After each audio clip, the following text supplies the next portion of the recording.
Well, good evening, everybody, and welcome to the Apex Sim Racing Custom Gear E-Series Showdown. Tonight, Thursday night, it's Apex night, as we're going to get ready to take on Darlington Raceway, one of the oldest tracks on the service, and getting ready to see some amazing racing as the trucks at Darlington. You put any car combo on Darlington, and it's amazing, but these trucks, man, they put on a show. You can expect some side-by-side racing. It is going to be just a blast. Recipe for disaster, though.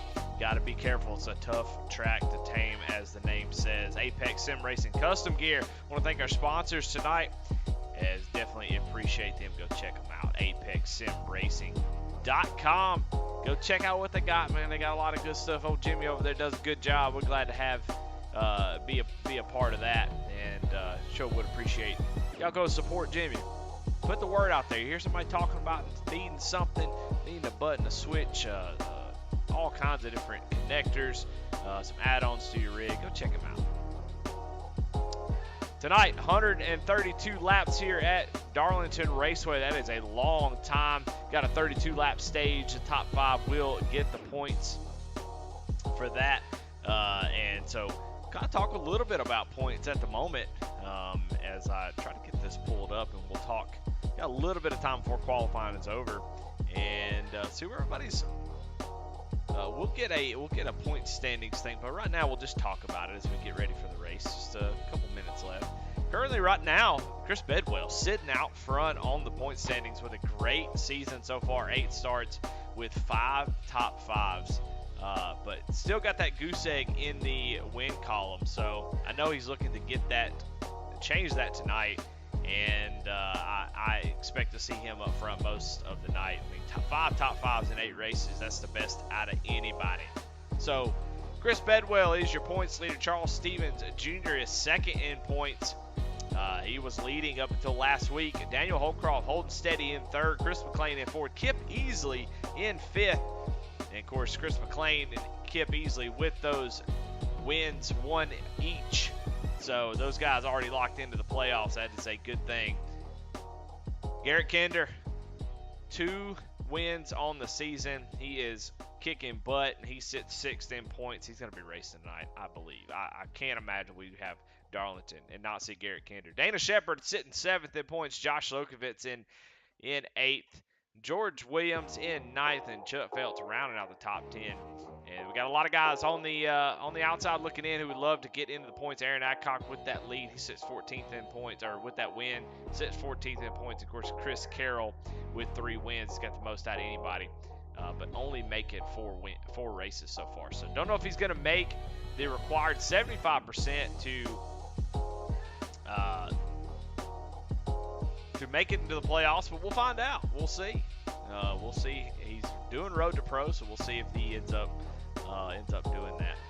So, always we got to thank our sponsors, Kinder Farm and Ranch, for your wreckage rewinds. Of course, always thank Kinder Farm and Ranch.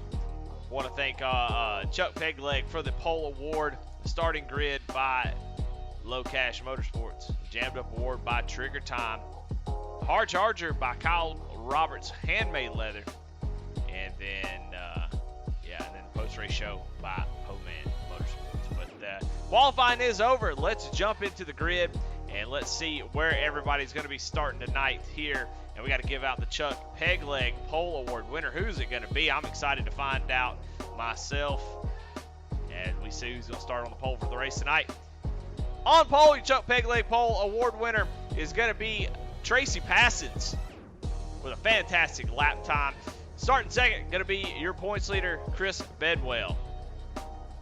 Starting in row number 2 is Garrett Kinder in that 13 Big Frig Kinder Farm and Ranch Ford F-150, and starting outside, look at him qualifying. Ray Rogers in that beautiful 51 Toyota.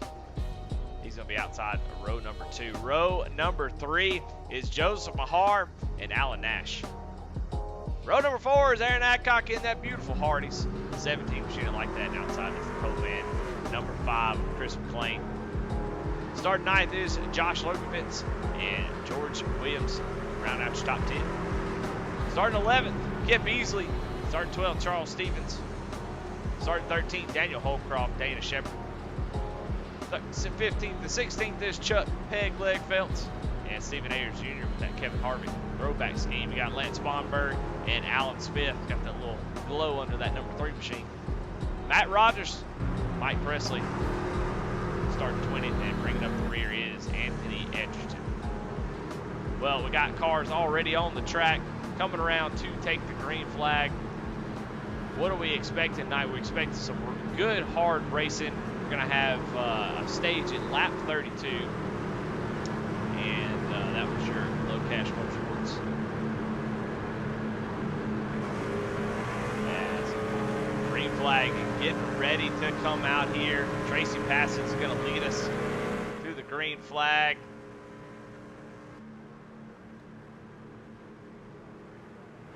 And green flag is out here at Darlington. We're going to see, you see the sun already set. Oh, somebody in the wall. That's Ray Rogers.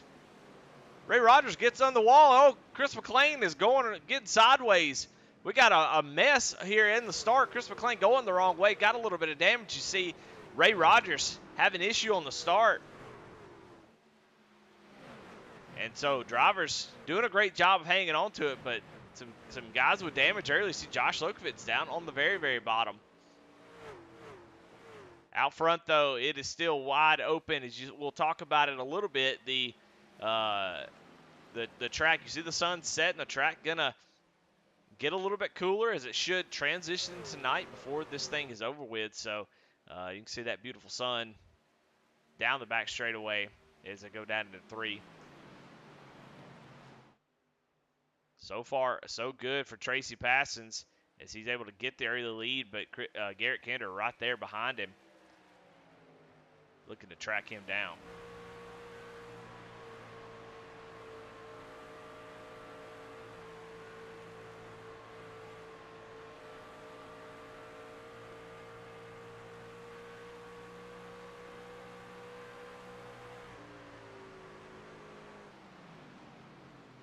Chris Bedwell, after that restart, drops back to 3rd place. Just trying to settle in, but see Joseph Mahar, Aaron Adcock trying to make their way forward. So we check in on Ray Rogers, who's running back here. And looks like he's able to get everything kind of back rolling. Looks like he just got into the wall a little bit on that restart. We'll kind of go back and see if we can see that in just a second. But yeah, just a scary moment for the 51 and everybody else as they try to avoid it.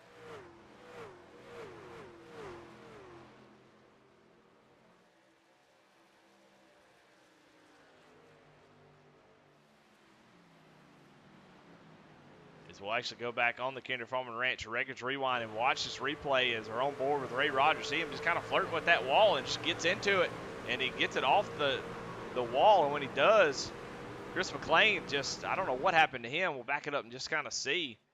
But just trying to avoid everything, yeah. Gets tagged by Josh Lokovitz. Of course, these drivers really know where to go, so it's nobody's fault. But just know where to go when that happens. But everybody did a great job of keeping it together. But it looks like Chris McLean's going to have a little bit of damage to that 5 machine. Not sure if it's going to hurt him down the road. Sometimes the damage model can be pretty tough on these trucks. So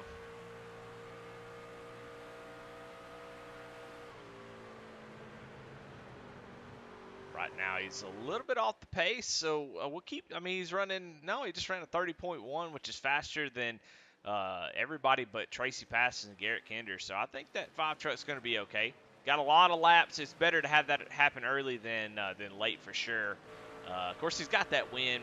He's out here just having fun. He doesn't need to get a win. He's not in any pressure situation, so he can go out here and just have a little bit of fun trying to make up that ground. But right now, Tracy Passon's doing a fantastic job out front. Got that 53 Ford F-150 just rolling, as he is the fastest truck on the track. Has been the fastest truck for quite a few laps. So if he can keep this pace up, I think the rest of the field's in trouble. Just how much is tire degradation going to be, be an issue tonight? Listen to Stacking Pennies podcast, and a crew chief on there talking about the hardest race to crew chief, and he said the Southern 500, and it's because Darlington, the most abrasive track, the most the worst track for tire fall off over a run, it just eats them alive. So it's going to be important that you save those tires as long as you can. Darlington, very, very on iRacing at least, very tough on caution being thrown automatically.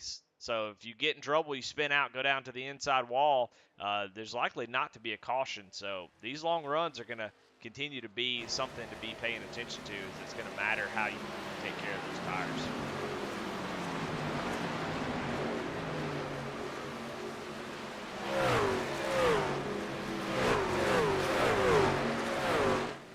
Watch this battle here. 5th place, Alan Nash. Joseph Mahar, Alan Nash right behind Joseph. These two drivers have kind of where they started. I'm trying to run that 46 down. Passing is so difficult here. It takes you a while to make a pass. Once you get to somebody, you really have to set them up. The best place to do that is right off the corner. So try to get the run off the corner, get the run down the straightaway, and get position. If you try to make a pass on the entry of the corner, it can be very, very difficult. But it looks like Allen is starting to close in a little bit here on Joseph. He can get that 27 machine up into the top 5 as Chris McLean in the wall again. So Chris having a tough night.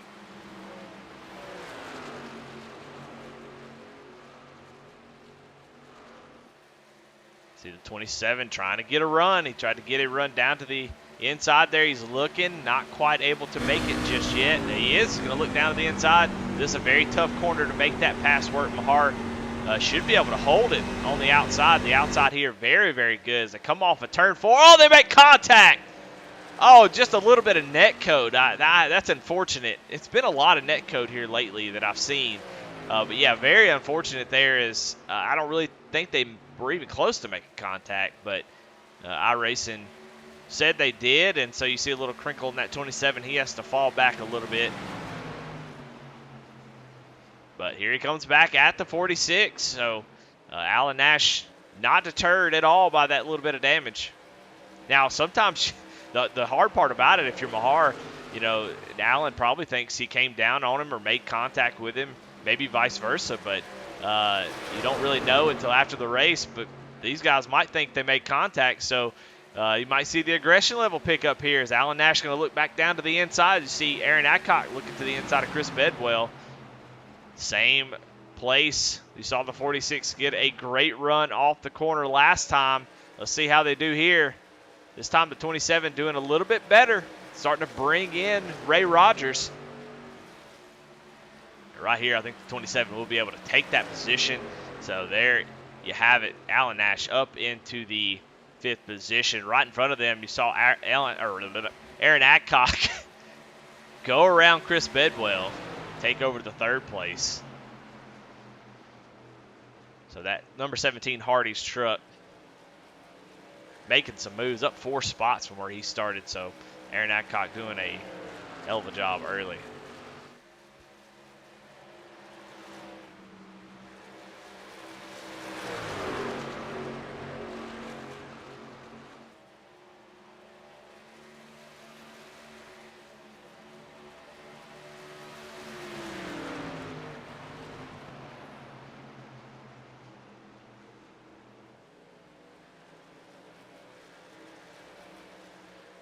Well, so far so good after 16 laps as I'm just playing around apparently as I'm trying to get some stuff fixed up here. Just fiddling around at this point, wasting time. But Chris Bedwell starting to run the 17 back down a little bit here as we might have a battle for the lead starting to brew here as you see the 13 getting to the back bumper of the 53. These guys 2.7 seconds ahead of 3rd place Aaron Adcock. So they have really set the pace. Now, got a little info earlier from pit road. 45 laps is what you can do on fuel. These guys are going to definitely try to go as long as they can on fuel. You'll see some short pitting. But most folks are going to try to get to 45. If somebody's in the wall, I can't say who that is. I think it's Bedwell. Bedwell in the wall. Chris Bedwell's still in the wall. He's trying to let people go. So Darlington striking early.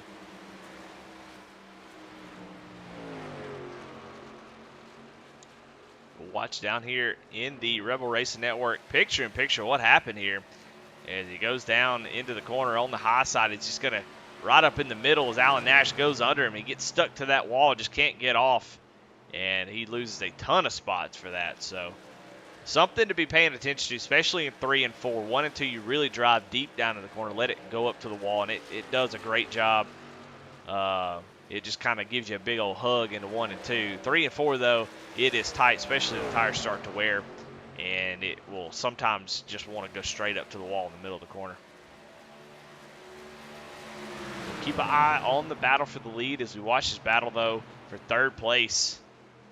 As Alan Nash continuously moving forward here as trying to get around the 17 of Aaron Adcock. We're going to swap to the battle for the lead, though. It keeps going back and forward. Garrett gets a little bit close. Then here comes Alan Nash. So, if only we had a couple different ways of watching multiple battles, that we might can do that. Oh, wait, we do. So there you go. There's your battle for the lead as we watch on the main screen as Aaron Adcock gets into the wall. Michael Nash going to go down to the inside. Alan Nash, excuse me. And here comes Ray Rogers back at him. Ray Rogers hitting the wall early on that restart, starting outside the 2nd row. And here he is moving back into the 4th position as Aaron going to get into the wall. Same thing that happened to Bedwell. And now he is falling back to that 5th position. So Alan Nash, Ray Rogers on the move early here on lap 22 of 132. So still a long way to go. But only 10 laps until the stage. Back up at the lead. Garrett Kinder trying to work over that 53. As he gets a little bit of the wall too. So look at that sun. That sun just glaring down into the entry of turn 3 and 4. It can make it difficult to see that entry to the corner. It's so cool that we can have that modeled in iRacing to be able to see these guys and what they have to deal with. Same thing they have to deal with in real life where the sun gets in their eyes and makes it difficult to see. Miss your mark sometimes. You see come off the corner, you look at that sun just blasting you right in the face. Is Tracy going to get almost into the wall? Here comes the 13. Not quite able to get to him, but he is there as they're starting to run up on some lap traffic, which they do not want to see. Tracy does it. He'd love to get to this stage break before that traffic as he's going to have to work his way through it. Let's see who's on camera tonight. Oh, we got all kinds of folks on cam tonight. We got Chris Bedwell, Chuck Feltz. We got Aaron Adcock. Alan Smith doing a little bit of webcam action tonight. We got a pass for the lead. Garrett Kinder down to the inside in 3 and 4. Tracy going to try to hold on the outside. And coming off the corner, Tracy able to hold on to it as he's fighting hard, trying to keep that 13 truck behind him.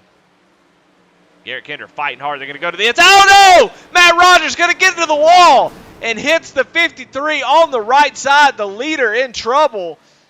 Garrett Kinder able to avoid it.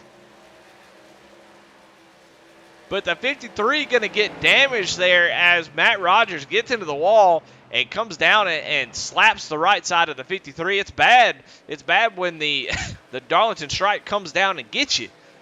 And that's what happened. But great job by both these drivers to keep it going. And Tracy hanging on to the lead after that. So great work by these guys. But yeah, got Alan Smith on camera. And we also have Daniel Holcroft and Charles Stevens Jr. So, man, we got a great battle for the lead. Garrett Kinder just working over the 13 here with just a few laps to go. He definitely seems fast, but look who is creeping up. Almost 3 seconds back they were. And here comes Alan Nash So Garrett Kinder's got to go. He doesn't have a whole lot of time to wait. That 27 is going to be there quick.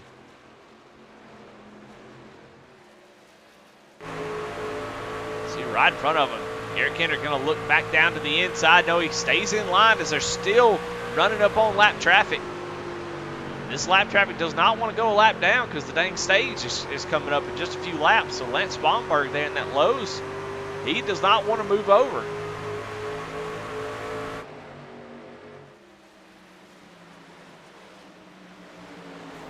Oh, and Garrett's going to get to the back end of the 53. They all check up. Michael Nash actually goes down to the apron to avoid that. Man, these guys are not playing around. That's going to bring Chris Bedwell. Ray Rogers is. Alan Nash is going to fall way back. He is really off the pace after having to avoid that incident between the two front runners.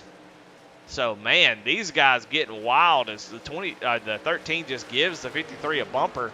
I'm sure not on purpose because that was a really tough shot. So I don't know if he wasn't expecting the breaking point, but here he comes back at him, though. And the 13 gets loose off the corner and gets the wall. Now he's falling back. What is going on?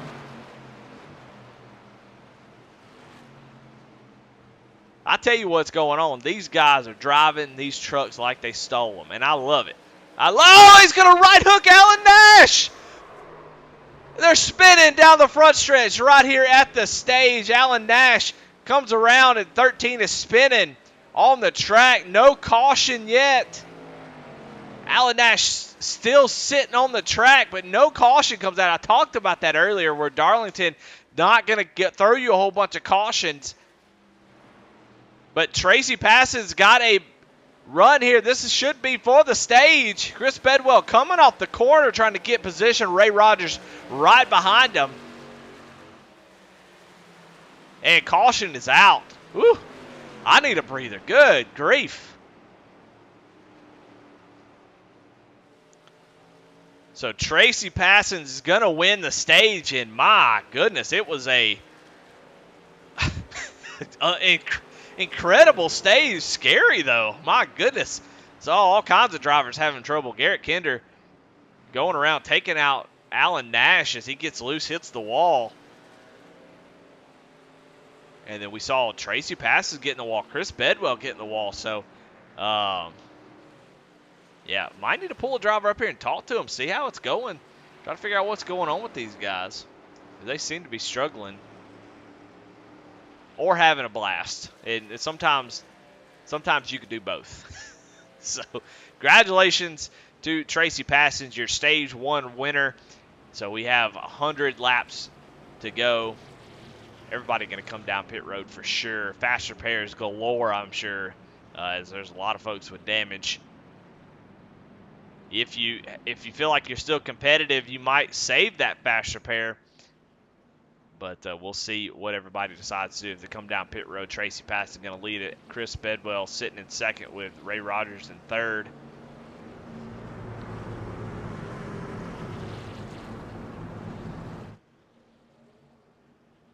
As sun is starting to set here on Darlington.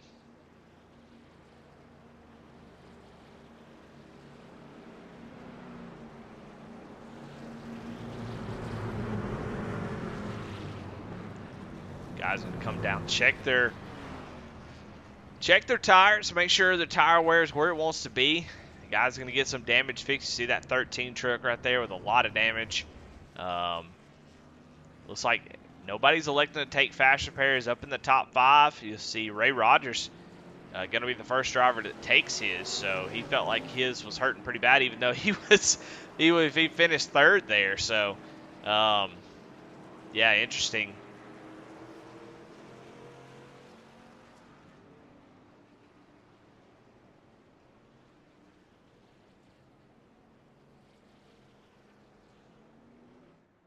Currently, right now, Chuck Pegleg showing your leader as he might have missed pit road. I don't know. It looks like he's entering a closed pit, so these guys may get a penalty here, as I don't think you're able to pit from the lead lap. I don't know if they were a lap down or not. Yeah, these guys on the lead lap, I think they may get a penalty there for entering closed pit. pit the first time if you're a lead lap car, and then you come back down and for the lap down cars. I don't think these guys were a lap down, so I'm not real sure if they'll get a penalty or not.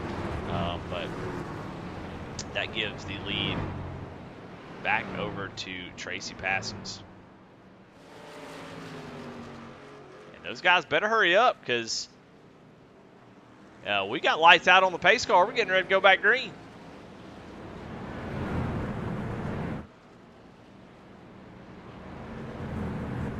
Got guys still sitting on pit road as they're coming down the backstretch to go green, so I don't know. I don't know what's going to happen here. We got all kinds of guys catching up. Wondering if they're going to extend it maybe, but yeah, that was a really quick caution.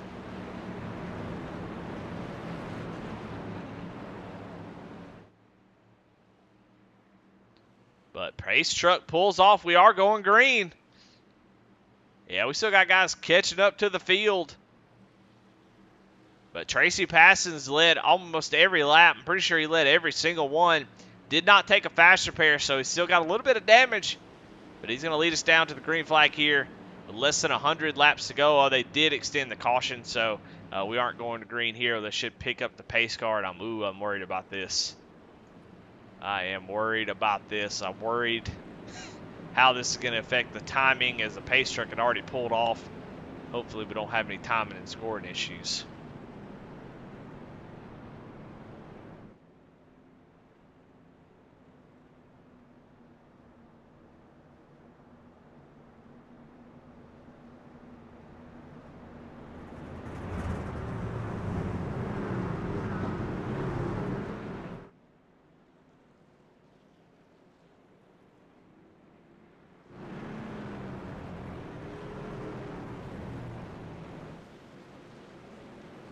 Your points leader, Chris Bedwell, on the outside of that front row for this restart.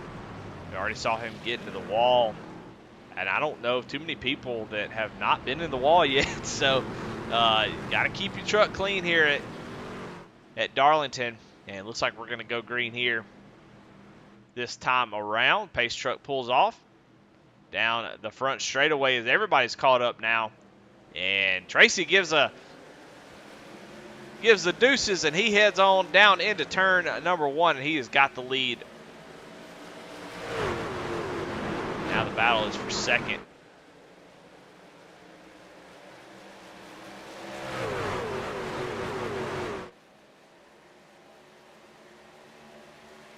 You see the field fanning out. It's Chris Bedwell getting a run here on the 53, thinking about maybe trying to make a move.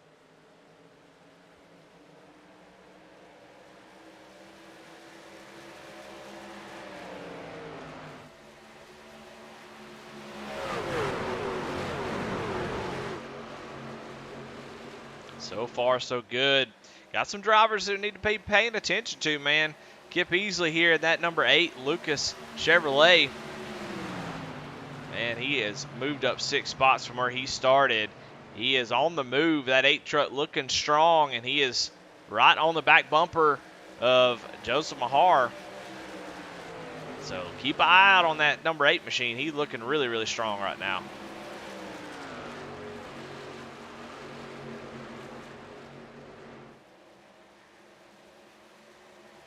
Top 3 getting a little racy up here. Bedwell to the back bumper, the 53, the 51 right behind him. You love Darlington just because it takes the whole package to win a race at Darlington. You've got to be the best driver. You've also got to be able to manage a race, make no mistakes. I mean, it just takes so much to win at Darlington. And even sometimes you're going to win with mistakes because everybody else is going to make them. So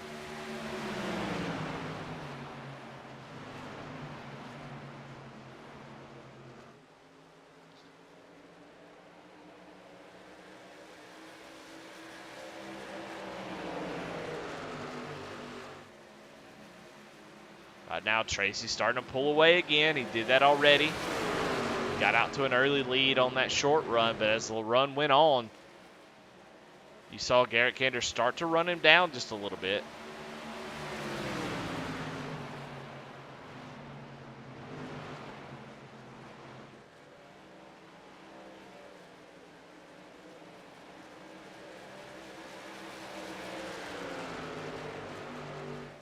as it looks like there was a penalty for Chuck, Alan Smith, and Mike Presley, who came down pit road. You know, I wondered if they were going to get that penalty. Sure enough, those drivers 3 laps down as they come down pit road to serve a penalty. They pitted on a closed pit. So not sure if there's just a miscommunication or something, but those drivers are going to be 2 and 3 laps down. Alan Smith, currently your lucky dog, in second. As we see what Alan's doing right now, he's probably talking about, dadgummit, why did who told me to come down pit road on the second time? Why did I do that? And now he's in 2 laps down. He's going to need a couple cautions to get back on the lead lap. Right now, though, he's in a lucky dog. We saw the guys go a lap down pretty quickly last run, so he's going to have to get those cautions really, really fast and hope not to be that caution. But in a hole here early, got a long way to go still, but, man, having to pit under green to serve a penalty, that is tough. So, like a 40-second hole for that penalty.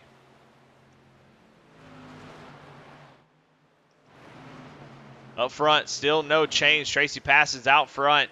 Man, he has come to race here tonight. I'm telling you, I am impressed with Tracy getting out front early, starting on the front row, and hasn't really given it up. You saw Garrett Kinder get close, but just not able to get it done before the stage. Check in on Garrett Kinder. He's back here in 15th position, trying to make up these spots as he got an EOL there under that caution.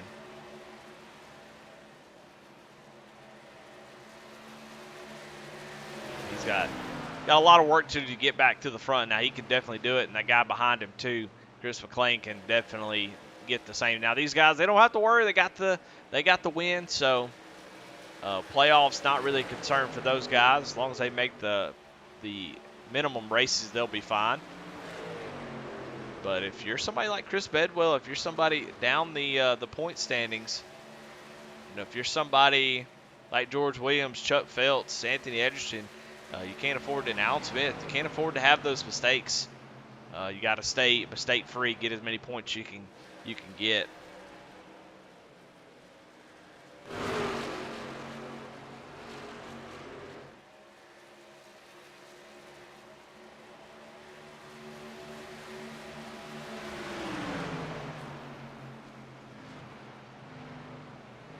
Right now, watching this battle.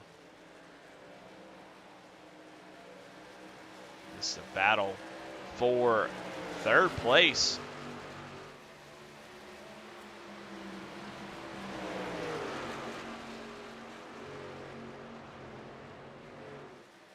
Joseph Mahar, Ray Rogers, Kip Easley, nose to tail.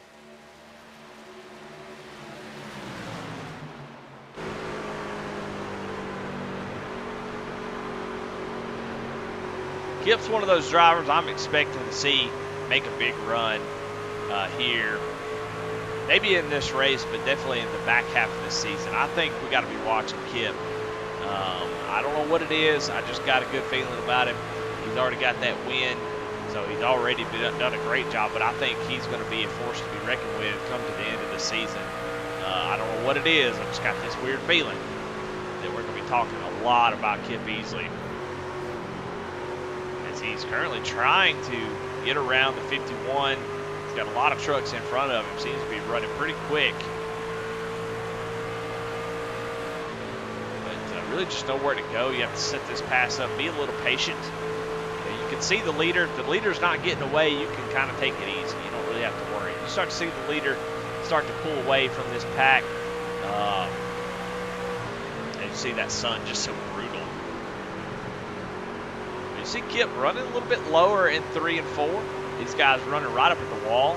Probably a smart move to run as close to the wall as you can get. But if you're trying to save that truck, maybe you run down half a lane. You give up a little bit of speed on the exit, but you sure do save that right side, which has been a struggle all race long.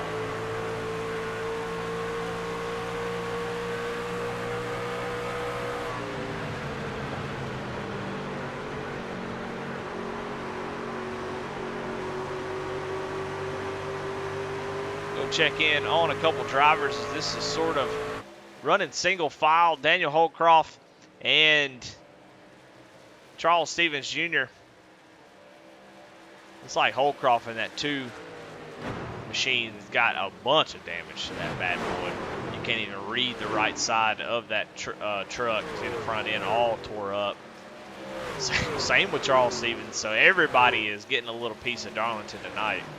I didn't know we were giving out souvenirs, but these guys taking some Darlington home with them. It looks like, you see Charles Stevens, it's like aluminum foil in front of that machine.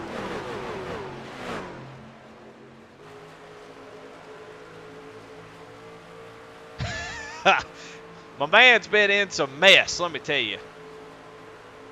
He has been in all kinds of, he's hit everything on the front end.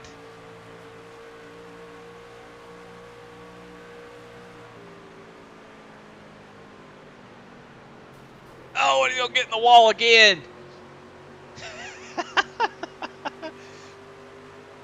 Oh my goodness, he gets in the wall again. Doesn't look fazed by it though. He looks like he is calm as a cucumber.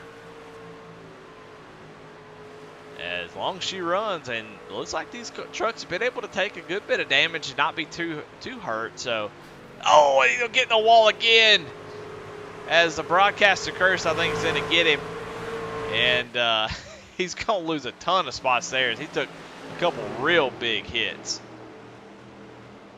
Up front, though, we're missing a pass for the lead as Chris Bedwell goes around the 53. 53 starting to fall back a little bit.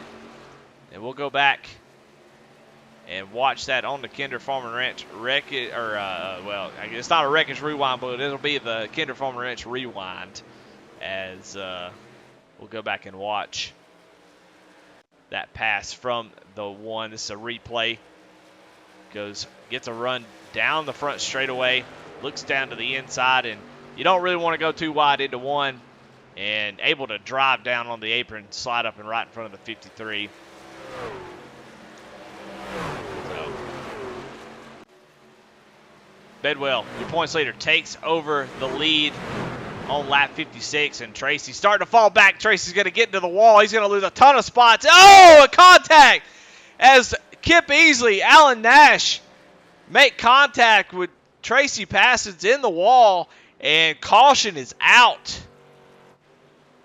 As you see the 27 and 8.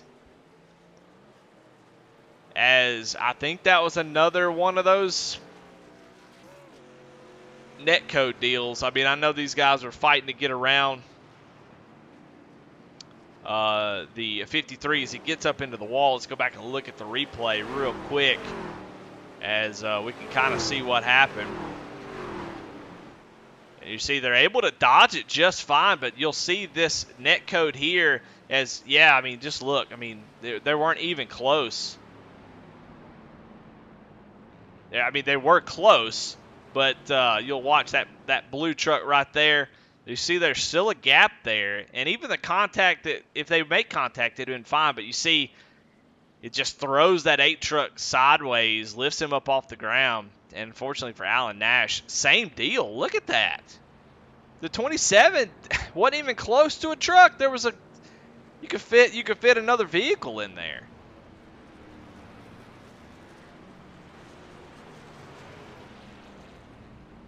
Yeah, I mean, just horrible net code as these drivers go around. They're probably sitting there stunned like, I don't know what happened. But pit road wide open for sure. I'm sure there's going to be a lot of fast repairs taken in this race. Alan Nash, of course, going to take his after that wreck. Daniel Holcroft taking a fast repair as well. So drivers taking them early. Kip Easley going to take a fast repair as he was completely demolished in that wreck.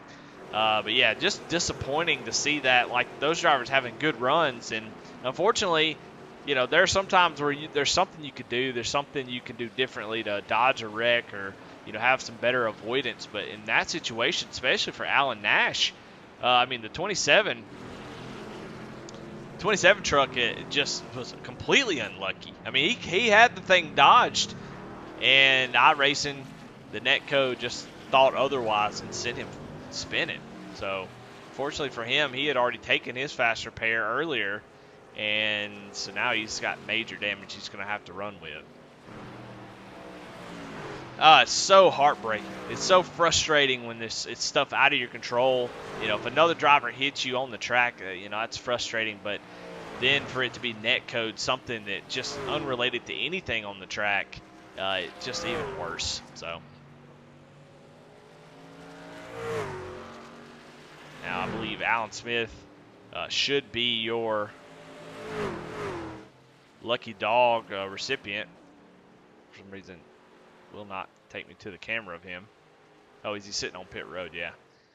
So Alan Smith going to get one of his laps back, so he would love to see another caution and be able to get back on the lead lap. So Alan Smith's working his way back into this thing if he can. He's still got some damage on that truck. Hadn't used his fast repair, but he is able to get one of those laps back anyway. And so he needs another caution, get back on the lead lap, and start to try to move his way through the field if he can, try to get a better finish. But right now, Joseph Mahar with a oof. Yeah, I'm not sure about this. Looks like a 2-tire stop for the 46. We'll see how that works. I'm interested to know. I want to see it. How's it going to work? As not quite to halfway just yet, but we're doubled up, getting ready to go here. Your top 5, Joseph Mahar, Chris Bedwell, Tracy Passons, Garrett Kinder. Garrett Kinder making his way back up to the front. So I expect to see that 13 to be a factor for the rest of the race. Tracy Passons, fast repaired as well, but he still hangs on to that second row. Yeah, I'm interested to see how this 46 is gonna fare. An interesting call. He didn't need to do that, I don't think. I think he was in a pretty good spot. I think those left sides are going to be pretty dang important, but we're going to find out here. He's going to be control the restart. He'll be able to get a good jump. We'll see how those 2 tires fare, and it won't take but a half a lap to find out.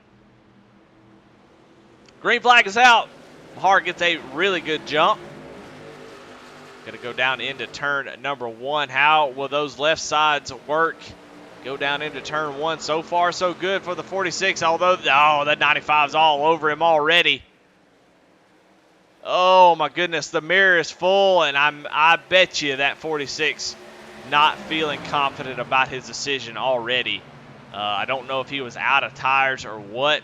I can't imagine he's already used all of his tires. Don't know how he would have done that, but the 46 going backwards quickly. You see how big a deal those 4 tires can be.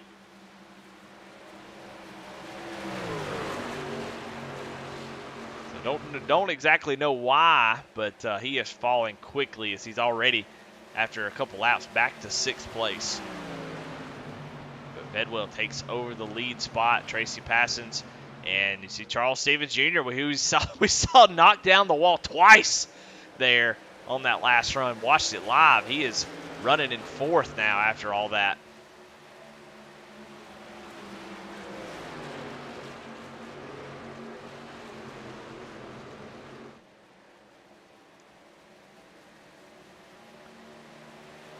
Mahar losing a couple more spots. It's Kip Easley and Daniel Holcroft go down to the inside. So Mahar back to 8th place. Now, is he saving a set of tires? You know, that's one thing that it could be. I think tonight they have 4 set of tires. So one that you started the race on, and then 3 more. So he might be trying to save one to the end of the race, which, if it works out just right, I mean, he will be a rocket ship. So Mahar might be just trying a different strategy. Up front, though, got a battle for the lead as Garrett Kinder looking to the inside of your points leader, Chris Bedwell. I know Chris would love to get that win tonight. I can imagine he's going to fight pretty hard. He's been strong all race long. Did see him get into the wall early, but there's no reason to give up that track position if you don't need to.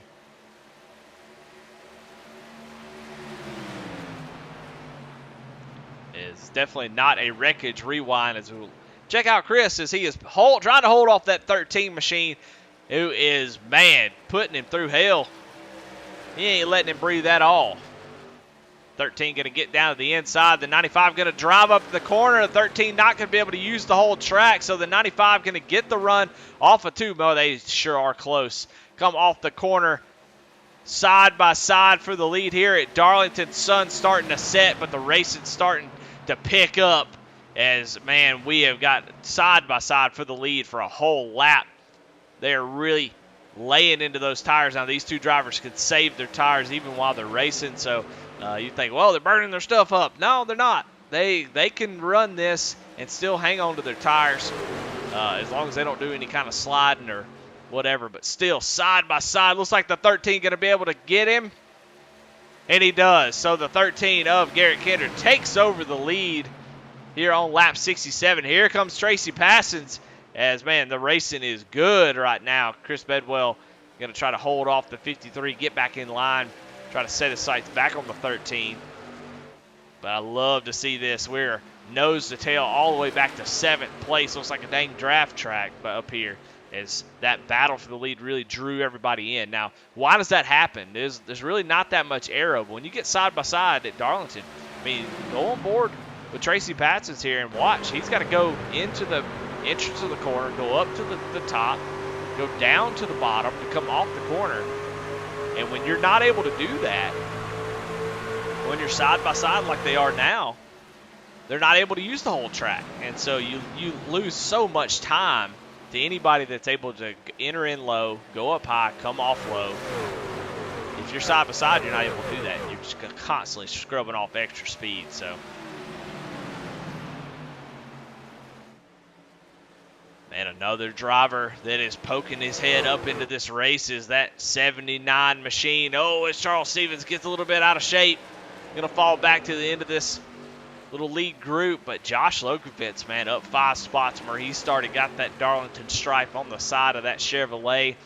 But he is right on the back bumper of your points later. Is it going to get a little bit sideways off the corner? Love to see that. Man, I love to see it. Back tires may not love it, but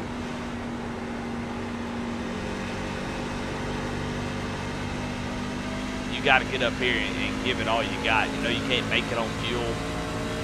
Tires got to be feeling good as the track starts to cool off, getting a little aggressive. See how close they get to the wall, how spooky that can be. Come off the corner, see that back end get a little light as it comes off the corner, but able to hang on to it this time.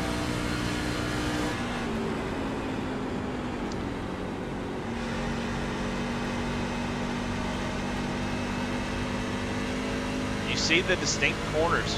We'll watch as it goes down into 1-2. It's going to get to the wall. Oh, no, that's not going to be good. It's going to open the door. Oh, and they make contact as the 8 gets into the 79 as they enter in the corner. Man, my goodness.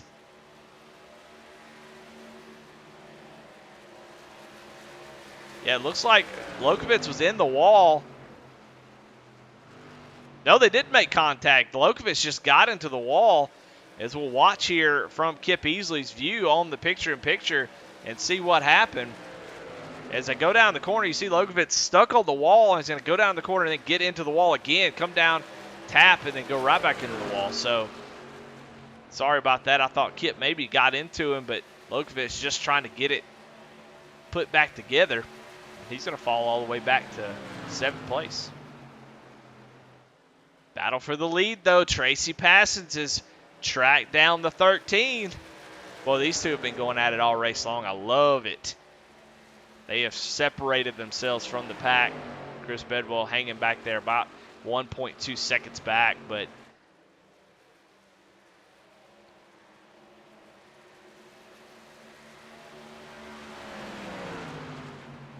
we're over halfway now.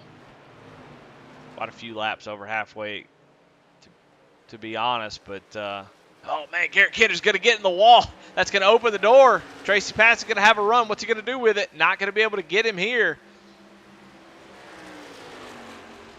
Man, oh man.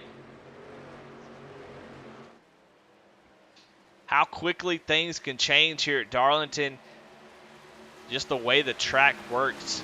Doesn't take but one lift, one, wrong entry into the corner, one wrong exit, and you find yourself losing 3 or 4 spots.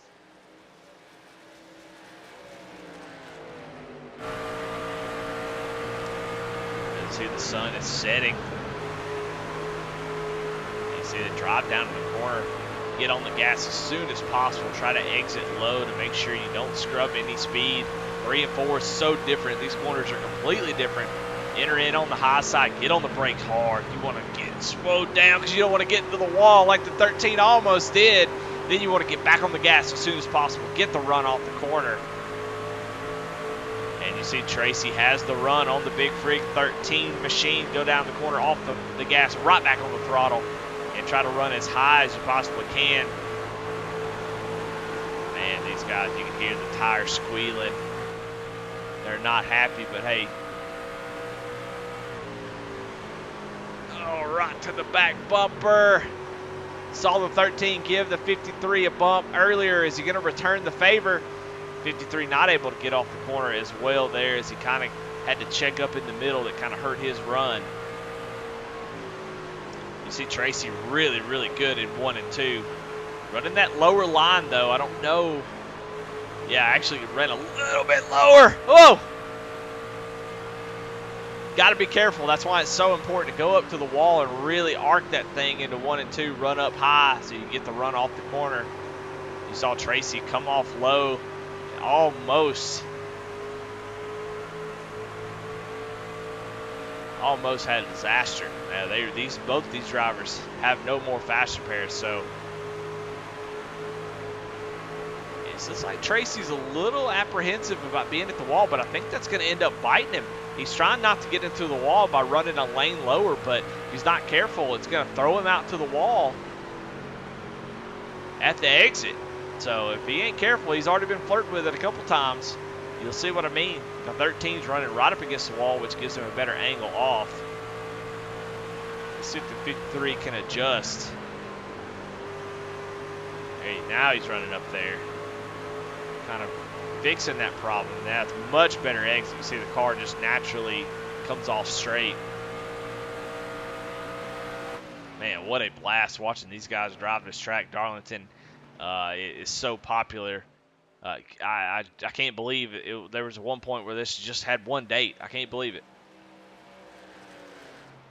Go check a battle back here between George Williams and Dana Shepard.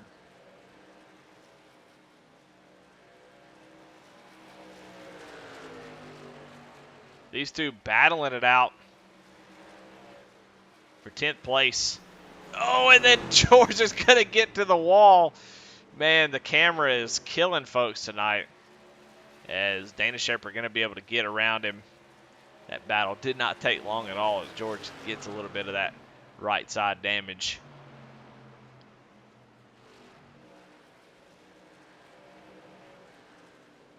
Checking in on Chris McLean, still has a lot of damage. Not used his faster pair, but you can see he's struggling. He's currently running in the 16th position. And this is not a pass for the lead, or a pass for position, as Chuck Phelps had that penalty. Actually going to find himself a couple laps down. Chuck Phelps is. So McLean, next to last truck on the lead lap. So I'm surprised he hasn't come down and got that faster pair just yet. Again, he's got to win, so it doesn't really matter. But if you show up, you want to be in contention to win. He's going to have a green flag pit stop here, so that will be a good opportunity to take that faster pair. But just unsure if he's going to be able to get to the front in time. Joseph Mahar has settled in 12th after that pit stop, where he either came in to take two tires or no tires. It looks like 2. But I only have time. I don't get to see their tires. So he spent 7 seconds in his pit box. So that's usually either 2 tires or fuel only. He was pretty far off the pace. I wonder if he just didn't take fuel only, trying to save a set. If you got a caution right now and then a caution in the next 30 laps, he might have an extra set of tires. So it may work out, but currently running in 12th position. quite a bit off the pace. See his last lap 31.6. The leader's 31.2. Mahar definitely fast enough to be running up there up front. We saw him up there earlier.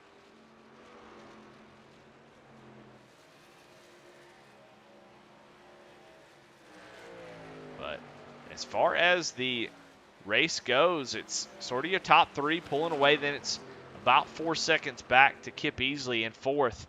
But the top three all within about a second and a half of each other. And you see the lap times. Chris Bedwell, fastest one on the track last time by. About a tenth faster.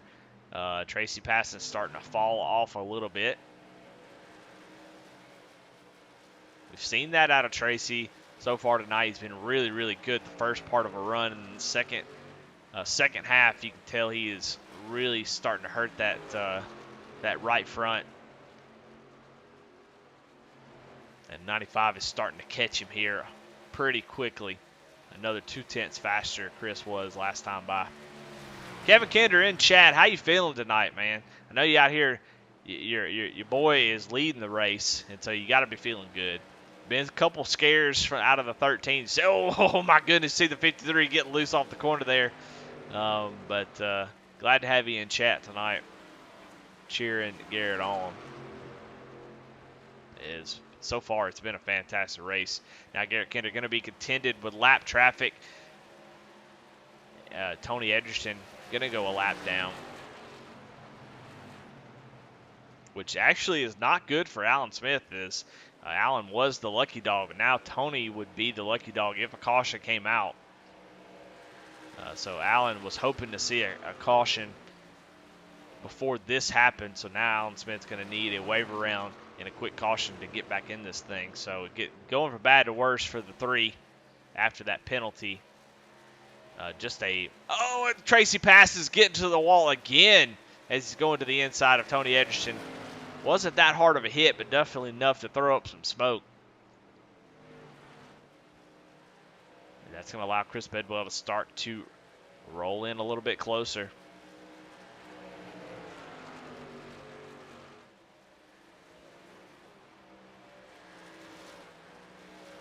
Either one of these drivers right here have wins this season. So I know they'd love to get up there and get a win.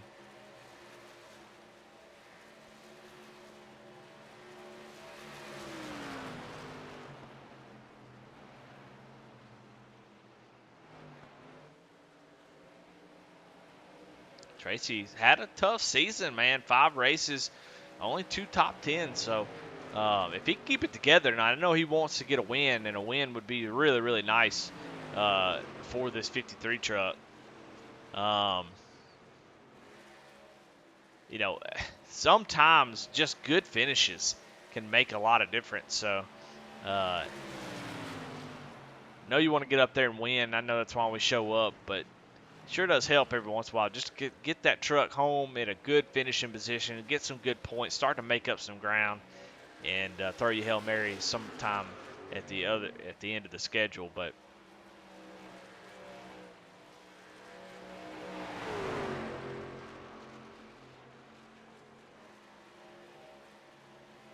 of course, talking a little bit about the schedule. Right now we are 9 races into the schedule, and just won't be too many more races until we get into the playoffs. So it's getting close to close. Only got 7 races until the playoffs. So while points not something you really think about too much until you get closer to playoff time, with only 7 races, got to start putting those finishes together pretty quickly. As we've got guys coming down pit road. Alan Nash comes down pit road. We're expecting to see Tony Edgerton makes contact here. He is hitting the inside wall. So Tony Edgerton with some contact. I see somebody else maybe spinning. I don't know what's going on.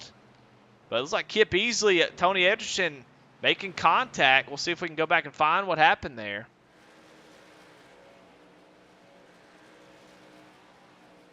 But Tony Edgerton coming back down pit road after that.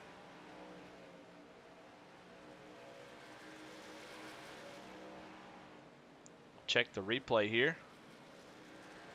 Like Tony going to get into the wall, and Kip just with a head of steam off the corner. Nothing he could do. Gets in the back end of that truck, and Anthony does a great job of saving it, but has to come down pit road. So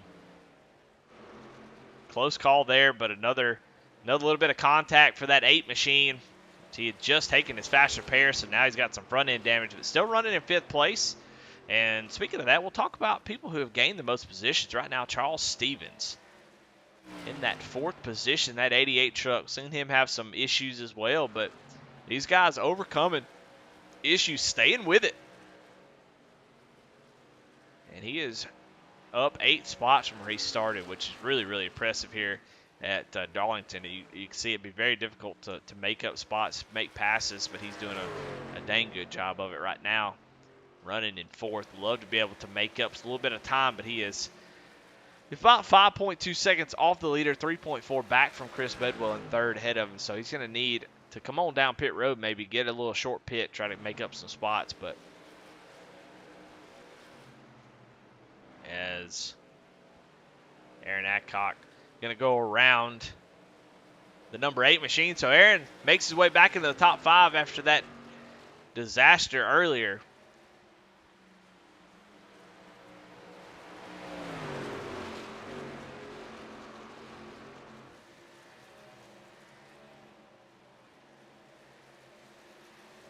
You see Chris McLean in that 5 truck, got that fast repair. He's coming like a bat out of hell in that 5 truck. You see the difference that new tires makes. Chris McLean, how many laps down is 2 laps down at the moment. So he's really going to want to see this thing go green and not have a caution. If it does go green, he's going to make up a ton of spots. Bedwell has a little bit of contact here with Tracy Passons. They are side by side. This is for 2nd place.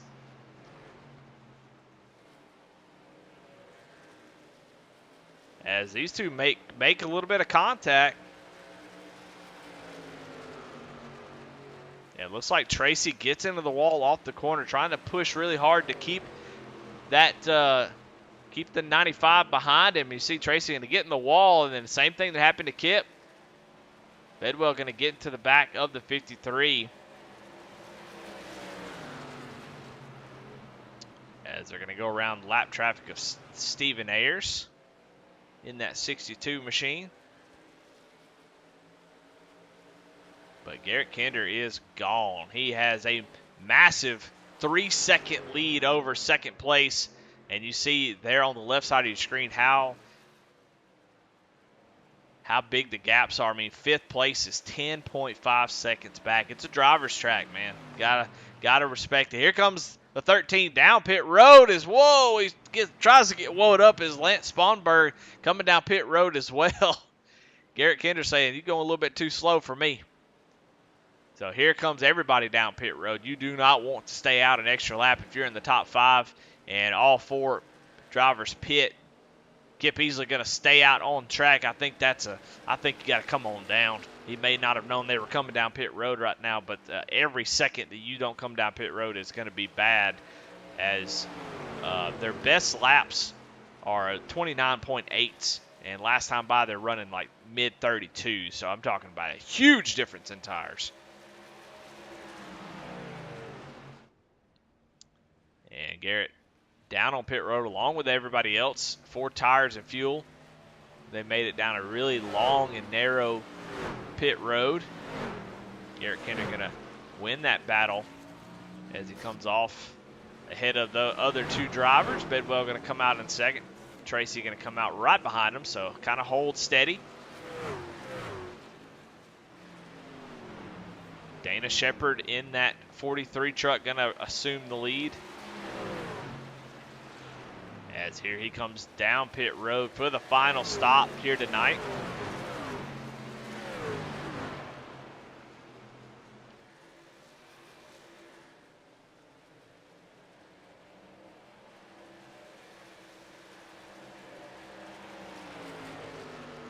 As now Joseph Mahar assumes the lead, but he is still on those really, really old tires.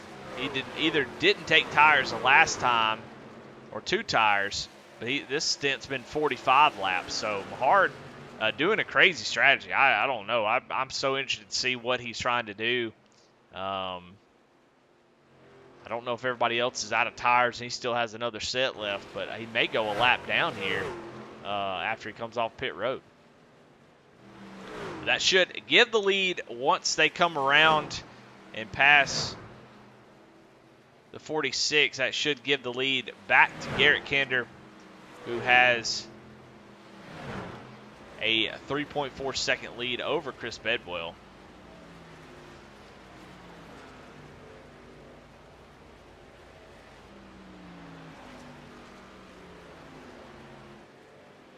Oh, Garrett's going to get into the wall.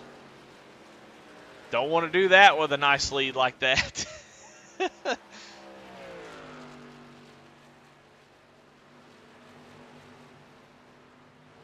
No fast repairing left, so you don't want to get any damage you don't need. Bedwell is making up a ton of time right now. Bedwell just ran the fastest lap of the race at 29.628. Oh, it's not the fastest lap of the race. But what's his fastest lap? Tracy Passes actually has the fastest time of the race at a 29.559, just smoking. If you're the 13, though, you feel like you're in a pretty good position. And as a broadcaster, I'm really not supposed to say these type of things, but as long as he doesn't have any damage from that wall scrape, you can really just take it easy. Just kind of ride and just take it easy. If you let the 95 catch up a little bit, it's fine. You know he's really burning those tires down. You can just let it ride. Take it easy. Let it roll a little bit. Don't be so tough on the tires off the corner. And as Bedwell gets closer and closer and gets into that 1 second away mark, then start to hammer down, and that tire difference should carry you on into victory. So I expect to see Garrett do that. Just try to take care of that truck. That's all he needs to do, and he'll find himself in victory lane, assuming there is no caution.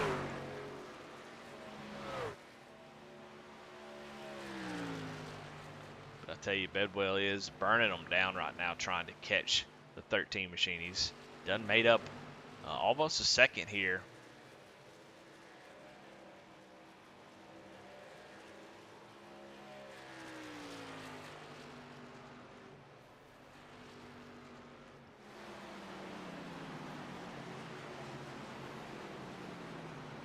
A couple teammates here going to be battling it out pretty soon. Kip Easley, Daniel Holcroft, as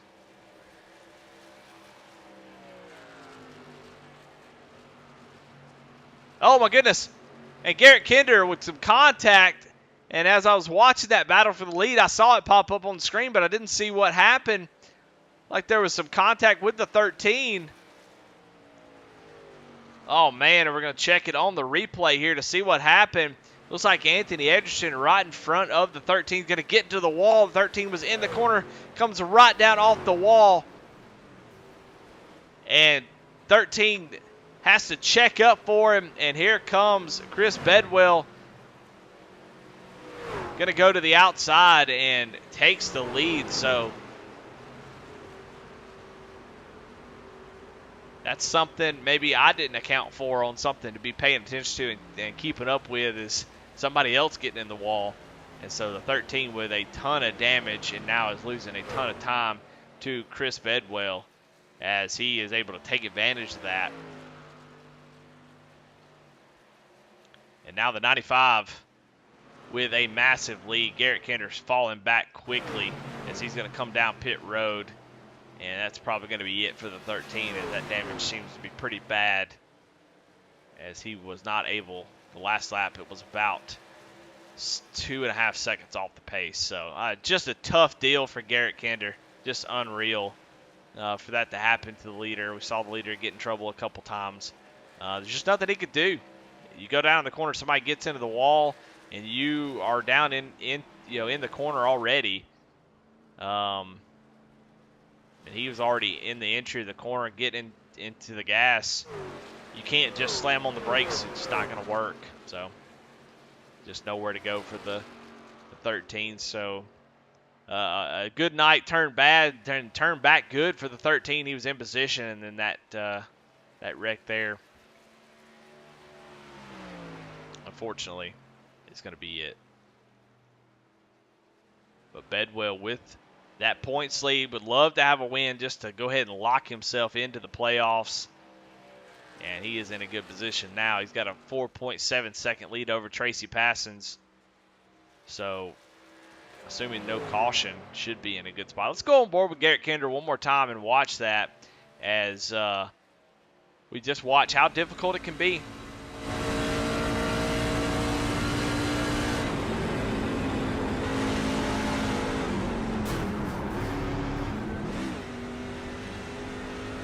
Not able to see where he's going to go. You know, you can see him get him into the wall. You see Garrett going to go down low, but you see him. You're going to see Tony kind of yank it off the wall here, and so Garrett just not sure where he's going to go. He's coming down, so Garrett's like, "Oh, I'm going to go up," and then Anthony goes back up, and it's just hard. Oh, it's caution's out. Caution out on the track as I'm over here watching this replay from a few laps ago. And caution is out.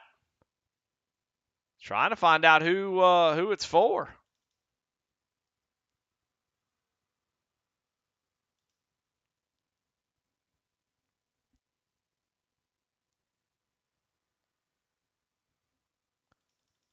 Yeah, there's a couple contact. I see some contact between Daniel Holcroft and Kip Easley, but it seems like the contact started here between Charles Stevens Jr. and the 17 of Aaron Adcock, because he's going to get into the wall. Same deal there. 17 gets into the wall. We'll watch it again. And you're going to see Charles Stevens Jr. with just nowhere to go. Same type of deal. 17 gets into the wall, and 88 tries to stay off of him and just not able to do it. And 17 goes around. So that brings out the caution. And Chris Bedwell did not want to see that. My goodness.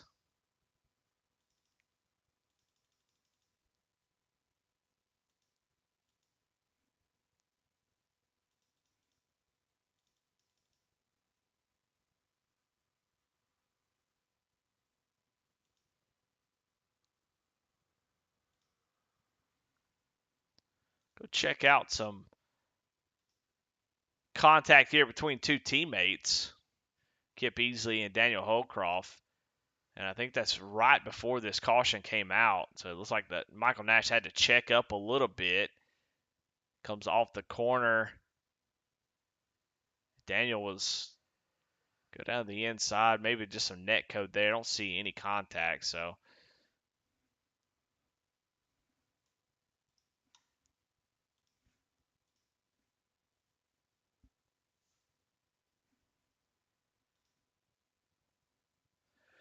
well, alrighty. Well,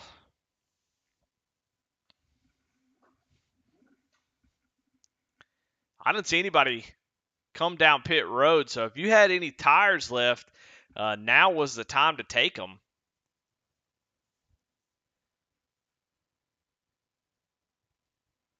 So we talked about it. Joseph Mahar had that extra set of tires. Everybody else not able to come down pit road here with this late caution. And we talked about the development of that and that decision to stay out when he did. And talked about how I just wasn't sure that was the right call. But here with, essentially 17 laps to go, maybe about 15 laps to go, and he is currently sitting in 10th position. He is going to have a 15 to 20 lap advantage on tires. So we're going to keep an eye on Joseph Mahar. We might put the little picture-in-picture on him as he is going to have the freshest tires out of anybody. And I think he might have enough. If he can plan these passes just right and not get bottled up, I think he's got plenty of time to make it up to the front. So maybe a race-winning call for the 10 car, or the 46 car running in 10th.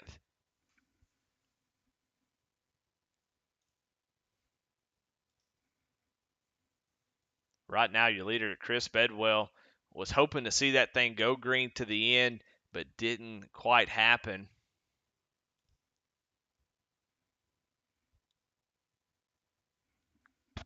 Now he's going to have to battle off. Now, they didn't go down and take tires, so no pit.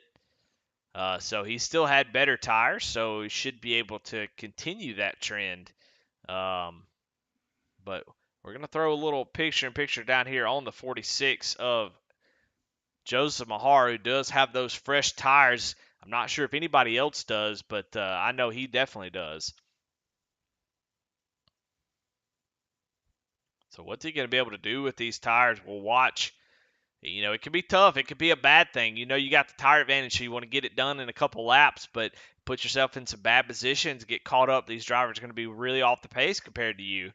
So it takes a little bit of patience to time all that just right, but we'll watch as Joseph's going to try to get that done, is getting ready for a green flag here.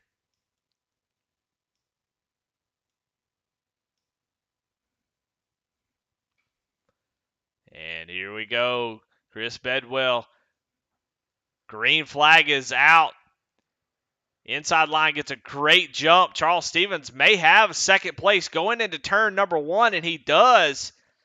So Charles Stevens Jr. up to second as we watch the 46 with those fresh tires down on the bottom right. Is he going to be able to make it up to the front? How big a difference is it going to be? Right now he's right behind Josh Lokovitz, who has recovered nicely. But really nowhere to go, man, as the track is blocked. Up front, Bedwell, and then 3 wide down here. Mahar going to go all the way down to the apron. Daniel Holcroft going to give him a little bump. A wild move. That was a crazy move out of the 46. He was 3 wide there, but able to make that pass, but gave a little shot there from Daniel Holcroft saying, hey, I don't appreciate that. So we'll watch the lap times after a couple laps here and see if the tire difference is there.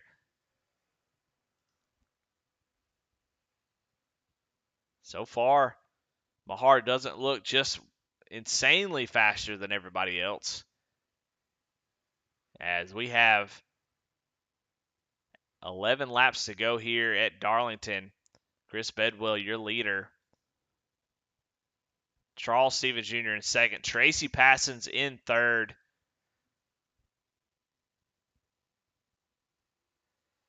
As you see, the 46 just kind of boxed in at the moment. Able to get clear. Josh Lokovitz. Bedwell starting to set sail again, as he definitely had the better tires there at the end of that run. So even with the cooling down of the tires, Charles Stevens just did a great job on that restart to get second place. As, somebody gets into the wall. I couldn't see who that was. It may have been Aaron Adcock. Yeah, Adcock gets into the wall. 17 falling back. Well, does anybody have anything for Bedwell? I will tell you right now, here comes Joseph Mahar. He is up to 4th. Started 10th on the restart, has already made his way up into the 4th position. And you look at the last lap times, it is pretty close. Bedwell is actually about the same, but you see Mahar a little bit faster, able to get a little bit extra out of those tires that last lap. But he's got 2.5 seconds to make up in less than 10 laps. Can he get it done? He's going to have to really get with it here. He does not have a whole lot of time to mess around. He's got to go. And the tire difference for the 3 up front is not that big at the moment. We'll see what he does this time around when he's just running solo. But, man, I don't know. Crossing the line, he is 3.5 tenths faster than the leader. 5 tenths faster than the 2 in front of him. He's going to get to the 2 in front of him. I'm just not sure if he's got time to pass them and get to the leader, but it's going to be close. As you see, Tracy Passes get to the wall. That's going to help the 46. He's got it down to 2.2 seconds, Mahar does, as he's really running them down here on these fresh tires. Now, if you're Mahar, if you got any shot of winning this race, you have to dispatch these 2 drivers quickly. You have to get a run at the right time. Don't slow up at the wrong time. Maintain the run. He's not going to get the run he needs. He's going to attempt it, but I don't think he's got the run he needs. He's going to look down to the inside. Going to be tough to pass him here, but he is going to get to the inside of him and slides in front of the 53. 53 going to fight back. But Mahar has that third place position as laps are winding down. 6 laps to go here at Darlington. He is up to third. He is definitely going to get to Charles Stevens. Now, Charles Stevens passing him is a completely different thing. He's going to have to get the run. He's got a nice run down the back straightaway. He's going to get the position into the corner. And Charles Stevens not going to have any shot at defending that as Mahar drove really deep into the corner. 5 laps to go now for Chris Bedwell. 4 tires on the 46. He has come from 10th here on this last restart. And he is tracking him down quickly. Does he have enough to catch the 95? The 95 is about a second and a half back. He's really going to have to pick the time up here if he's going to run down the 95. Man, he is getting a really good run through the middle of the corner. As they cross the line, 0.2 faster that time by. He's going to need more than that. That's not going to be enough. If you're the 46, you got to dig down deep, find a little bit of extra. It's going to be close, assuming there's no caution. Now, if a caution comes out, Bedwell's in trouble. Assuming there's no caution, it's going to be close. Bedwell going to have to be perfect. He's not going to be able to make any mistakes here. As they cross the line, another 0.2. 3 laps to go. Mahar going to dig down deep, try to find. Oh, he gets so close to the wall, trying to carry that speed. He is definitely giving it all that he's got. Really driving it down into the corner. You can see how the front end just sailing up the track. He's trying to get back on the throttle. Just doesn't want to. Almost within a second here with 2 laps to go at Darlington in Apex E-Series Showdown.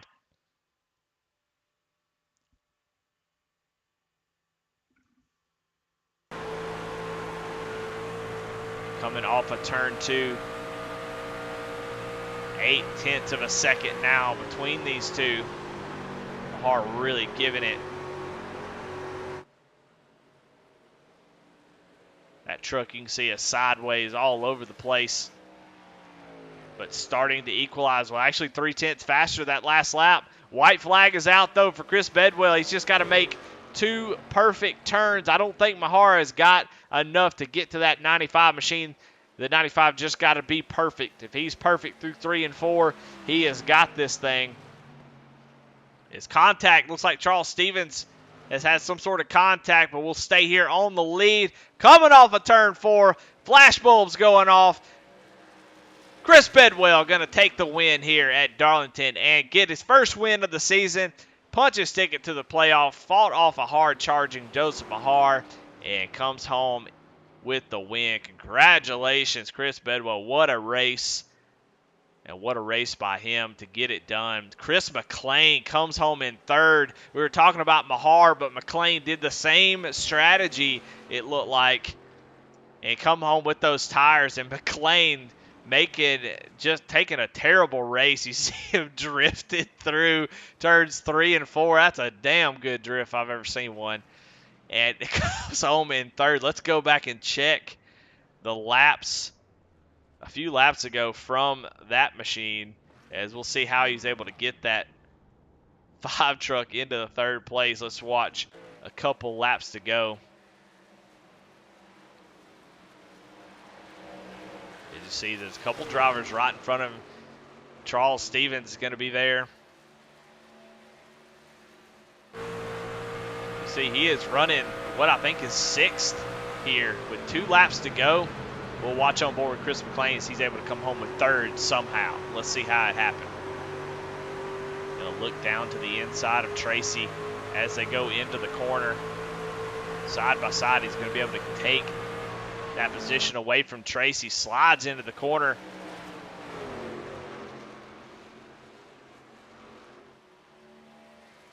Oh, and then Charles Stevens got into the wall, and Ray Rogers had to dodge it, and Chris McLean goes right through the middle.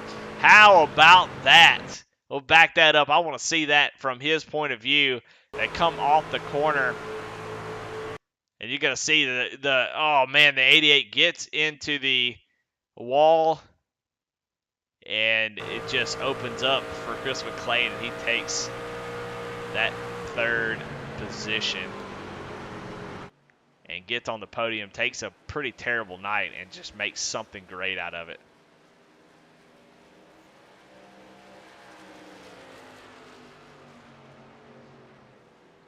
And then we'll see. We'll watch this pretty good drift out of the 5 truck as he comes off the corner here. Kevin Kenner says, congrats, Chris. Thanks, Eddie. Sorry for hogging CH, LOL. Don't know what that means. I don't know what you hog, but I think you did all right. As we watch this drift right here from the 5 truck as he is getting with it. Happy, thrilled to get that third place finish. As he, man, doing a fantastic drift here. Love to see it. Well, all right, we are about an hour and a half in, and let's talk to some drivers, see what they thought about the race, and get their feelings on the matter. We're going to start with Chris Bedwell.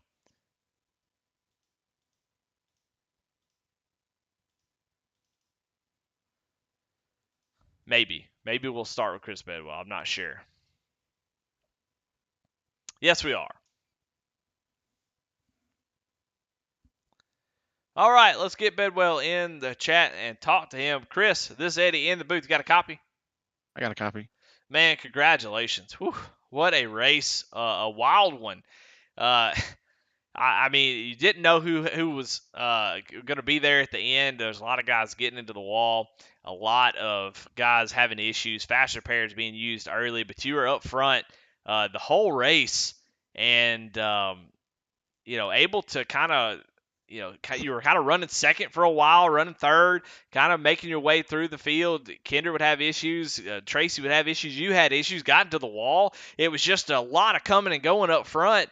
And at the end there, you were up front and able to hold off hard charging 4 tires. Congratulations on the win. Man, tell me about that race. What was it wild for you as it was in the booth? Yeah, had a lot of ebbs and flows.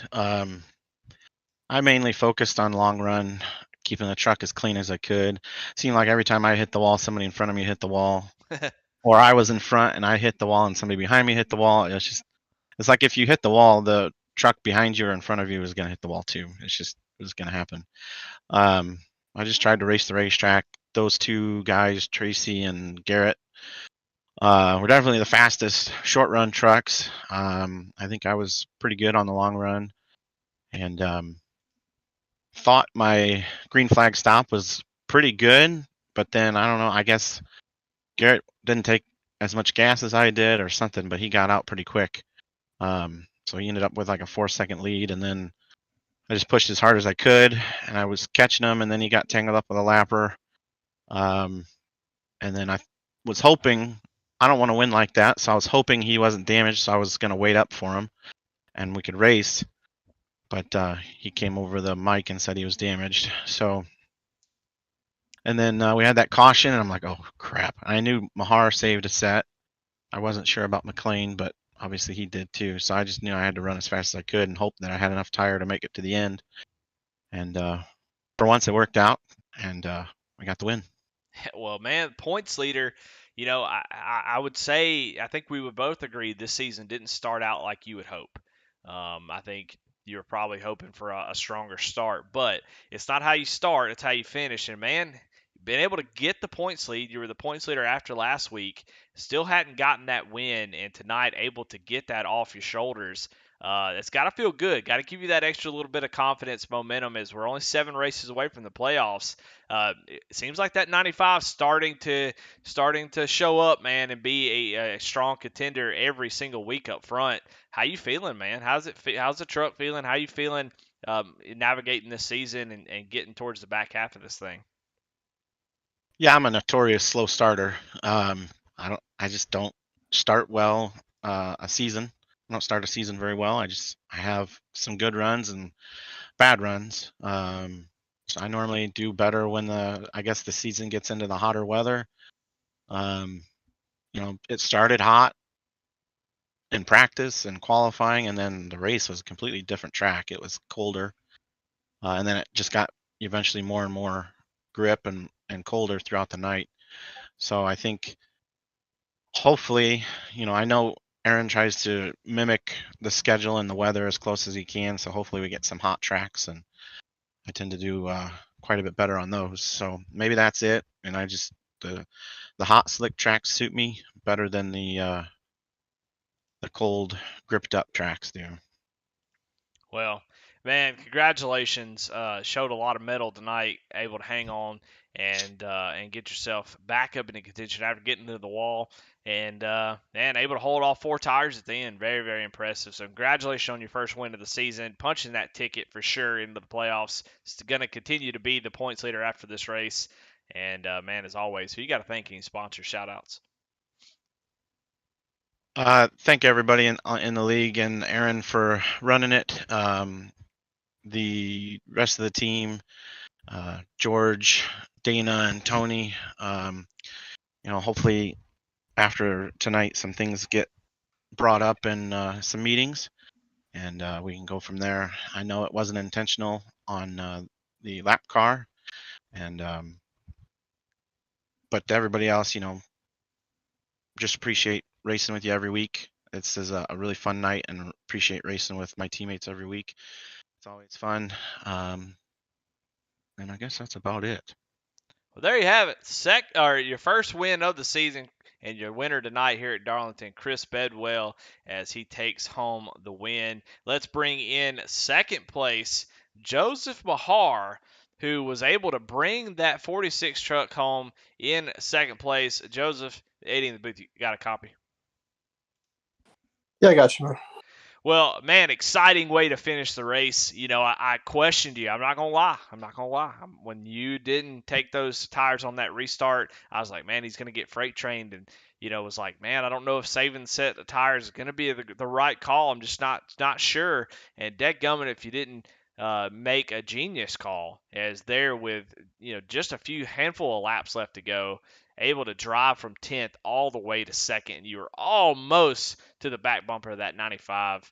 But congratulations on second place. Talk a little bit about your race and that decision to not take the tires and it to kind of pay off at the end. Yeah, no, I appreciate it. Definitely think I had the long run speed tonight, so didn't really want to see that caution on lap 60 because I was running Chris down. I felt like I was probably one of the better, if not the best truck on the long run. So when the caution came out, it's kind of one of those like, I was hoping for a caution 20 laps later, and then I was gonna, bolt the tires on, drive through the field, and hope that it went green, do it that way. When we didn't get the caution, just kind of holding on. And I think by the end of that, before I did pit under green, I was faster than the leader. I was probably I think I was one of the fastest trucks out there, on like 60 lap tires or something ridiculous. So when I bolted on the tires, just wanted to stay on the lead lap and was just hoping for a caution. That was kind of my only hope at that point. I got it. Just coming from 10th, it's so tough to pass here, even on new tires. You got guys running side by side. You don't want to run guys over when you're that much quicker than them. So I tried to give everyone a little bit of room, just maybe another couple of laps. I probably could have had something for Chris, but I guess second's all right. I mean, it's disappointing. Definitely needed a win to get in the playoffs, especially after my stupid move last week. Probably should have won that race last week, but I blew that one. So I guess second place is a good points night, and we got some good tracks coming up that I'm good at. Just one spot too short tonight. Yeah, I mean, talk about Darlington. I mean, we saw so many people have issues tonight, and what is it about this combo and this track that makes it so difficult? Because it just seems like you're having to be fast, you really have to push the limits of this track. There's a fine balance between pushing the limits and just not overdriving each corner. That everyone says race the racetrack here, and that's true. I mean, you can't if you worry about other guys here and you try racing them every lap, eventually you'll drive deep in the corner and you'll hit the wall. So I mean, my goal tonight was just not to race anyone. If they got a run on me, I was just going to let them go, and just it paid off because coming to that stage, I think I was like 4 seconds behind the leader, and I'm not sure if the guys in front of me had trouble or if I was just that much quicker, but ran those guys down. And I mean, it paid off in the long run, just backing up your corners a little, not overdriving them and just saving tires. Because it really is tough to pass here. This track is so tough on tires, and it's just tough to pass. You just gotta conserve your stuff, and in the end it'll pay off. Just you'll give up spots in the beginning, but you'll be good at the end of the run. Well, you were definitely good at the end there with that saved set of tires. Would love just seeing you get to the back bumper of that 95 and see if you could get around him, but came up a little bit short. But man, as always, who you got to thank, man? Who you got to shout out tonight to get you this second place finish? Yeah, and I gotta start by thanking Aaron, everything he does for this league. It's a great league. I wish I didn't have to miss a few races there in the beginning that kind of put me in the hole that I'm in points wise, but I love coming here Thursday night. Thank you for putting on the broadcast. I've raced with you a couple seasons ago. You're always fun to race with, and I love going back watching your broadcast. It's always excellent material, and I just absolutely love the coverage of this league. Thanks to everyone out there tonight. Everyone I raced around tonight, was clean. Everybody, a lot of give and take, especially me on that restart. A lot of guys could have went in there and just dumped me on old tires, but they gave me a little bit of room, and just give and take is what it was. So I mean, great group of guys here. Thanks to my wife for letting me do this. She's with our newborn little girl, watching her, so I can come in here and race. So thank you to her. Shout out to my wife Hallie, little girl Amelia. Love you both, and hopefully they saw that. And congrats to my buddy Chris Bedwell. I've known him for a while. If I can't win, glad to see him win. I mean, he's tough to pass. I don't even know if I could have passed if I caught him, but no, great job on the win there, Chris. There you have it, your second place finisher, a hard charging Joseph Mahar with those fresh tires. Almost got it done. And another one of those drivers in the same boat was Chris McLean, who comes home in third with a fantastic drive on those fresh tires. Chris, this is Eddie. You got a copy? I got you. Man, well, that was a lot of fun watching you guys on those fresh tires. I mean, you had a tough race, man, and I think it shows a lot about you to stay with it, stick with this race. I mean, at some point you were running back in 16th, just well off the pace with some damage, and stuck with it, man. Stayed in it, and dadgummit, if you didn't have that caution come out at the perfect time, get those four tires bolted on, and you kind of followed Joseph Mahar up through the field.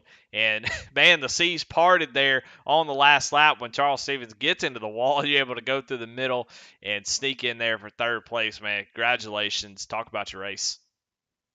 Yeah, thank you. Seem to be, I don't know, man. Seem to be a magnet for things happening right off the bat. Last couple races, or really this whole season, it's just been a rough season for me. Right there, initial green flag. I don't even know what happened. I just know the guy in front of me checked up. I think somebody in front of him got into the wall, getting into one, and I had so much momentum, I just went under him because there was a hole there. And I think the guy behind me did the same thing and just had a little more momentum than I did and run over the back of me. But I mean, it's part of racing. Like I said, it wasn't really nobody's fault. It just sucks. It happens on lap one. But we just tried to stay steady there. Had a little bit of damage from that, and then ended up the track early was just hot and slick, man. You lose that right front. It wasn't so much really tire wear. Just that right front would get so hot, you just lose the front end. And this track's a track you really got to attack. You got to drive it hard, and it really, when it's hot like that, it won't let you do what you need to do, and very easy to lose that front end. And I got in the wall a couple times and got tangled up with Daniel Holcroft there. I apologize to him. He was actually trying to let me go, and I tried to just go under him, getting into one, and clip the apron, and he shot me up into the side of his truck, which was definitely unintentional. Like I said, he was trying to let me go, but went down pit road, and I just made the decision that I wasn't going to take my fast repair because I knew it was going to turn night and cool off. So I was just going to ride there. Didn't take the tires and try to be there at the end, but it relied on a well-placed caution, and it ended up working out. So ended up speeding on pit road. So I had to start behind all the lap down cars and fought my way through, got up there. And once I got to sixth, I was fine with it. I was happy right there.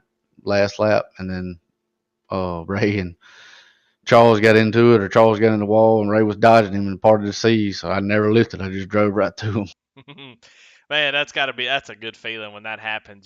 Just a couple of positions at the end for free, and that always feels good. Then you had like a badass burnout around 3 and 4 on the cool down lap as you're out there celebrating. So it looked like you're having fun after that tough night. I mean, you got the win on the season, so you're comfortable. But there is a little bit to be said about building momentum. Getting those good solid finishes. That kind of helps you keep confidence up and not start to feel down about yourself. So be able to fight back. Jimmy Johnson back when he was dominating, they'd have a bad race. Those bad races were the ones they felt like defined their championship runs. As you're able to fight through it, recover, and get a good finish out of it, that really helps you later down the line. So able to do that, man, get that third place. It was a blast watching you there at the end. So congratulations, and as always, man, who you got to thank? Yeah, I appreciate it, Eddie. It's like I tell everybody, this track's really. I love this track, but I don't like to race this track. Just because it's so technical and there ain't no room. But I was wondering if you saw the little dirt track in there. That was just for you. I did that just for you. But yeah, we gave it a good, good slow mo a couple times on the broadcast. That was a good one. well, good deal. I had to go back and watch it. But I got to give a big shout out to my team, man. They put in a lot more work than I have this season. I've been so busy with work, but I really got to get back to doing some practicing and seat time just because it shows. I mean, just races haven't been going the way they should go for me, and I really think it's because I ain't been putting the seat time in. But them guys always in here and fill me in when I get in of what it's like, and so got to give a big shout out to them, and of course Aaron for running the league. He does a great job. Jimmy over at Apex for letting us carry his name.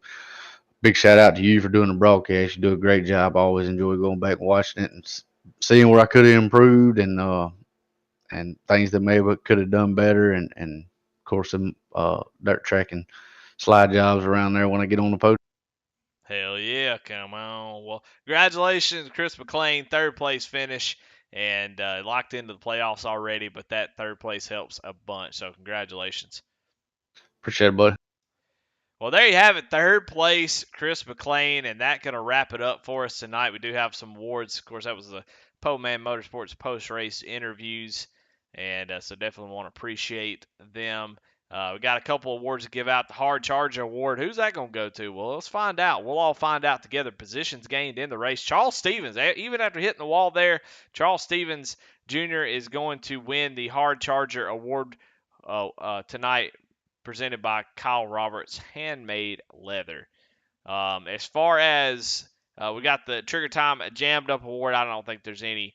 I think it's pretty obvious. Garrett Kendra with the lead, and unfortunately, Tony Edgerton didn't mean to do it, but gets into the wall, and that ended his day. So unfortunately for the 13, he's gonna be the Trigger Time Jammed Up Award winner. Just a tough way to go. Just a racing incident, and ends the 13's night. So he is your hard luck award winner.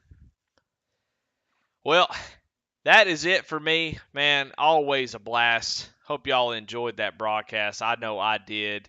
And we'll show the results real quick, see where everybody finished, highlight everybody and their great finishes tonight. Ray Rogers comes home in fourth position, a hard-fought victory for him. Charles Stevens comes home in fifth there at the end, had third place and just lost it right at the end, but still a good finish and gets the Hard Charger Award winner. That's hard to do here at Darlington. Tracy Passon's there in sixth, man, up front all race long, and just there at the end, starting to fade a little bit, and fell back and finished in sixth place. Probably a little bit disappointed. Definitely felt like he deserved a better finish than that, but just didn't end up that way. So, but sixth place, pretty dang good as well. Josh Lokovitz with a great finish in seventh. Dana Shepard as well with an eighth place finish. Kip Easley, Daniel Holcroft come home in ninth and 10th. 11th, Aaron Adcock. 12th, Alan Nash. Alan Nash went through the ringer tonight. To come home on the lead lap for him is a daggum miracle because he was in all kinds of mess. We saw that net code that was just ridiculous for him. Should never have happened. I think he had plenty of speed to win the race, so frustrating for him. George Williams saw him get in the wall a couple times. Steve Ayers Jr. in 14th. Lance Spawnberg in 15th. Alan Smith with that. Alan Smith, Chuck Pegleg Phelps, Mike Presley with that penalty for entering a closed pit. None of them were able to recover. Just the cautions didn't fall the way they needed to, and so they finished 3+ laps down, 16th, 17th, and 18th. Garrett Kinder with that 19th place finish along with Anthony Edgerton in 20th, and then rounding out the field, Matt Rogers, who just made it a few laps before he had to call it quits. So tough night for some folks, but a really good night for others. It just goes up and down race, but all in all, very exciting race, no doubt about it.